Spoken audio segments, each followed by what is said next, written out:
Okay, so what I wanted to go over a little bit today is I've seen that some of you had picked some kind of twilight or kind of night rendering images, and I wanted to go over a little bit about uh, how to create those kind of images, how to set up lights, and how to well, I was hoping that that was going to how to get that to work. And so as I did some more experimentation yesterday, I came up with a couple of different methods. And so one of the things that I wanted to do is talk a little bit about going back just a little bit about the choice of the sunlight and the skylight, which object you choose. So if we choose the skylight object, that's a standard object, and so it's a standard light. And it doesn't work as well with mental ray, which is the rendering portion of plugin of the software. So if you were to go back to your systems,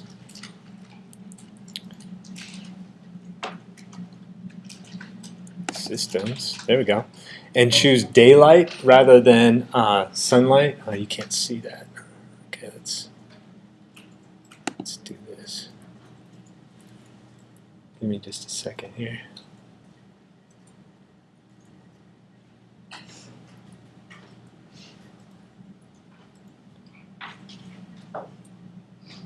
So basically the daylight, what that will do is very similar. So it'll create a longitude and latitude. You'll create a compass. But what it does is it creates a mental ray light. So the exposure, and it plays much better with photometric lighting. I've just gotten better results out of it. So if we go over here to systems, which is yellow, and then we go down to daylight and create a daylight image, you're going to get a better rendering. So let me go here to perspective. Can we use this in place of sunlight? Yeah, use this in place of sunlight.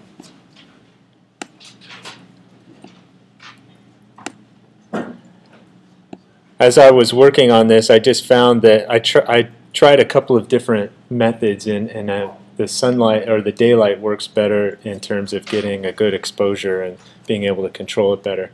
So this is what it will look like. So the other sunlight had kind of just this arrow.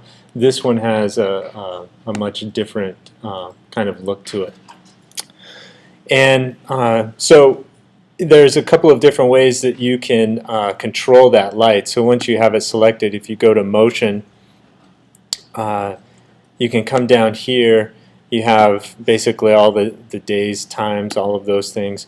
But you can also click it on manual, where you can just click and drag it and move it around to where you want it, which is what I've done here.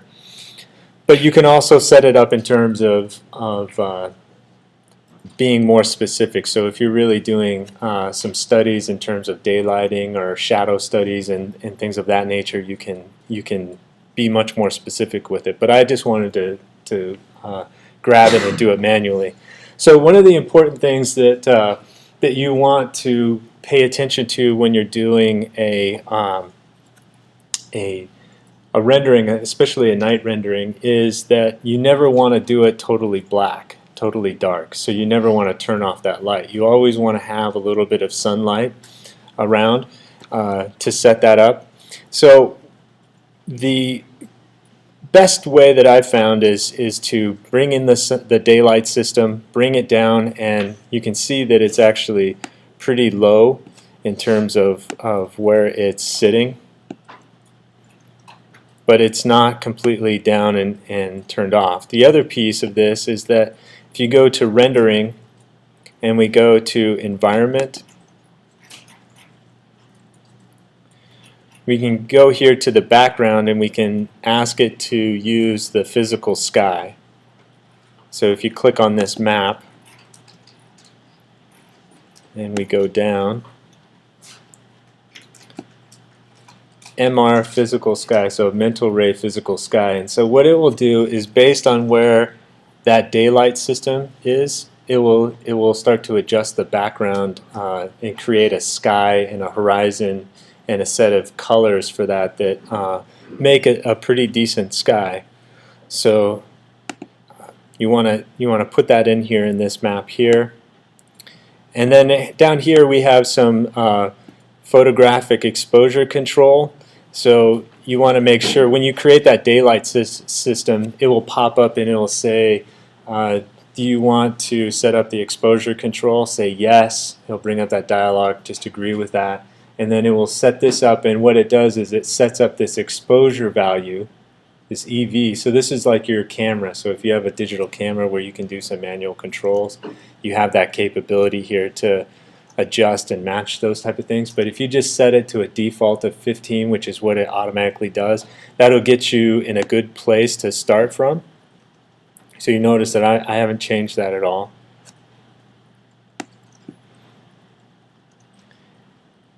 So then a couple of things. Once you get that set up, that background will start to work with this light. And then you want to add some lighting. So these globes here that you see, these yellow globes, those are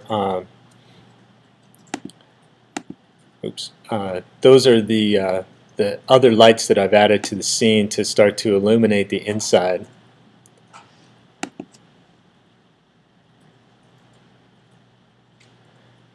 And because I'm screen recording, I pre-rendered a bunch of this stuff because I just didn't want to, because I know it was going to be super slow.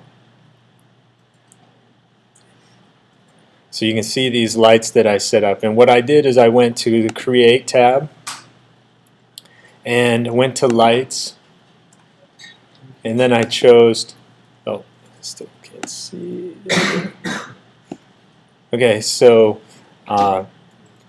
Create, which is this tab, went to Light, and then I chose Photometric Lights. And then I did a target light. So, and then I just placed it here and had it target down back toward the bottom of this light. You can play around with different ways of illuminating it. So this was just thinking that there would be some down lights that illuminated it. Once I got those set up, I just cloned them, which you can go over to Edit if you have them selected. And when you have something selected, you can clone, which is Control V. And then when it asks you, you want to do an instance of it. So if you can change one control, or you can make a duplicate in which it has its own controllability. So think about it in terms of an instance is that it's the same thing. You just have multiple copies of it. And so when you make one change, it changes all of them. That can be really helpful tool when you have a lot of the same types of light systems. So a couple of other things. If you guys are still, if we go to Render Setup, you see that over there.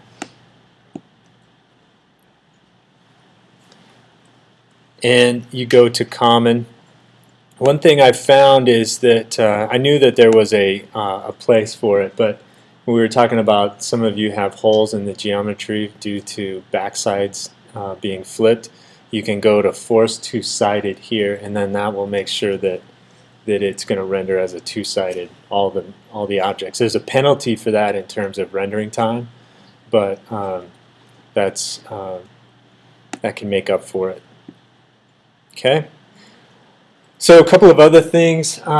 When you're doing this and you're doing this setup, what I would do is actually go in and change this width to a much smaller width. You know, like maybe even 180 pixels wide or something, you know, so that when you're doing these test renders, it does it really quickly. So you can kind of see and get your exposure and your lighting done without waiting for 3 or 4 minutes. That's crucial on this machine in terms of when I'm trying to record and do everything. But if you guys have multi-core machines, that may not be a big issue.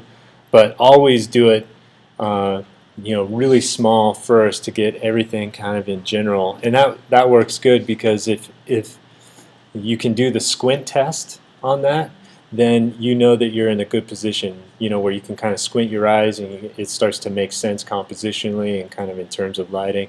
Then when you're ready to render it, then you can go bigger. Okay, so those are some couple of things that I wanted to point out. Render elements, again, what we want to do is make sure that that you output. You don't really have to output this beauty shot because you're going to have the main rendering as the beauty shot, so you don't really have to do that. But for this, I want the ambient occlusion, the Z depth, and the object ID. These are the ones that I've rendered out that we're going to play with today. Now the object ID is going to give that selection map that that image that will allow us to select each object with the magic wand tool. So a couple of important points to make that work is that when you're doing that, you need to make sure that each of these have an individual color. So whenever you're selecting one of these objects, so if I select this,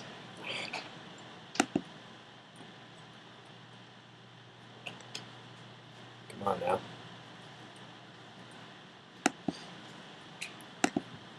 If I select this object here and I go to either place, so right here at the Create tab you can see this name and then the color. If you click on that, you can change the color to whatever you want, but the best thing is to have different colors and make sure that there's a pretty distinct difference between each of the colors, especially things that are next to each other. That way, when you render, it will pull out and give you basically a flat shaded map. There's nothing to it except for that color, and I'll show you what that looks like here in just a minute. But that will help us in the Photoshop stage. All right. Let's see here.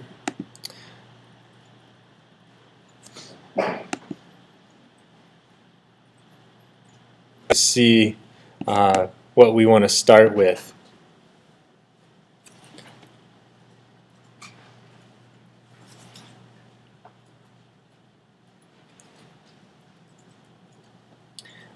You can see that the lights are up here.